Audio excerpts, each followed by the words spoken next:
तो राजीव, मैं आपसे शुरुआत कर रही हूँ। आप पैनी नज़र बना के रखते हैं और अपने जो ट्विटर है आपका या फेसबुक है, सोशल मीडिया पर आप लिखते हैं वो बखूबी पढ़ते हैं, उससे भी एक अनुमान मिल जाता है। आप बहुत एक्टिव हैं, जैसे ही कोई परिणाम आता है तुरंत आप अपडेट कर देते हैं।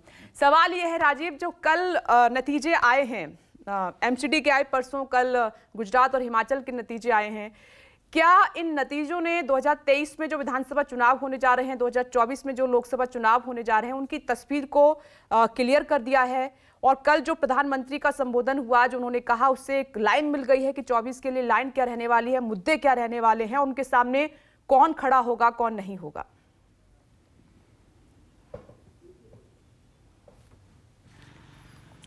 देखिए विपनेश, जहाँ तक मुझे याद आ रहा है करीब 20-25 दिन पहले मैंने आपके शो में यहीं खड़े होकर के कहा था कि देखिएगा 8 तारीख को तीनों पार्टियों के चेहरे पर कहीं ऐसा ना हो कि मुस्कान हो, तीनों पार्टियों को संतोष हो।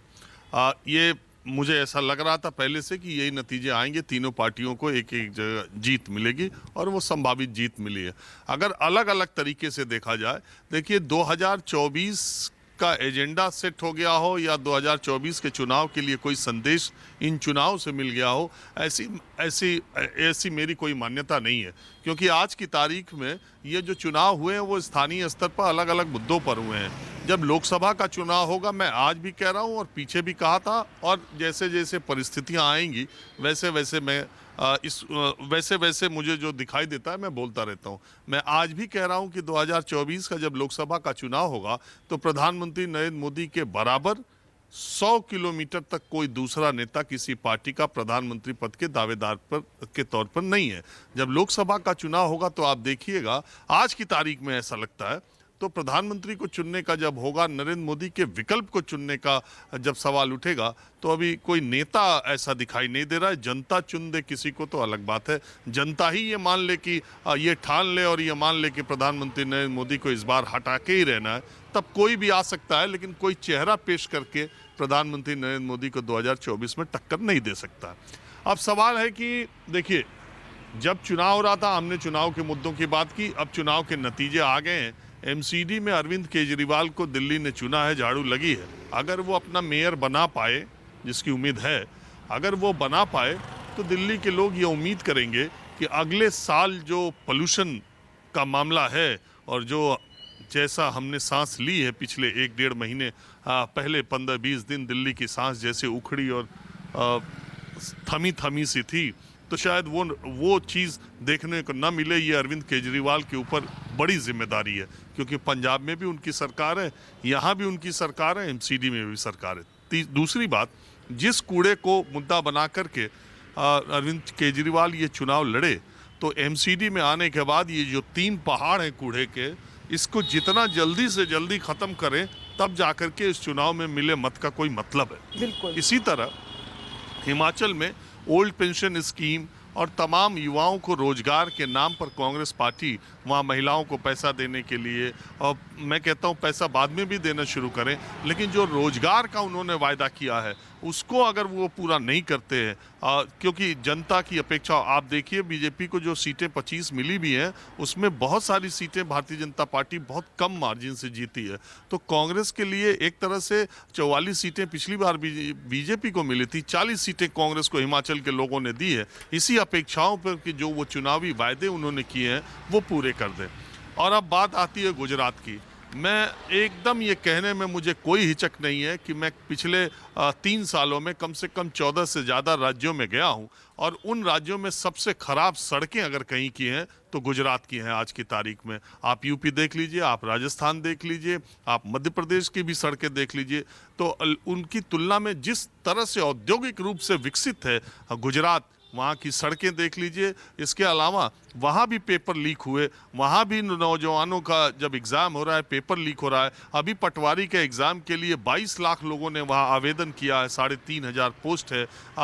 जिस दिन आचार संहिता लागू हुई उसके 1 घंटे पहले ही गुजरात सरकार ने कहा था कि election model code of conduct ख़त्म होते ही ये परीक्षा कराई जाएगी। तो नौजवानों की ये उम्मीद होगी इन तीनों राज्यों में कि जो बातें, जो जनता के असल मुद्दे, चुनाव में मुद्दे उठे ठीक है, चुनाव के नतीजे आ गए, हम उसकी चर्चा कर रहे हैं, लेकिन सारी चर्चा चुनावी जीत हार से अलग जो जनता के असल मुद्दे हैं, ये बीजेपी के जीतने का ये मतलब नहीं है कि वो महंगाई कम करने के प्रयासों पर को छोड़ दे, और अरविंद केजरीवाल के एमसीडी जीतने का ये भी मतलब नहीं है कि वो कूड़े, वो पहाड़, ये पोल्यूशन वो न ठीक करे।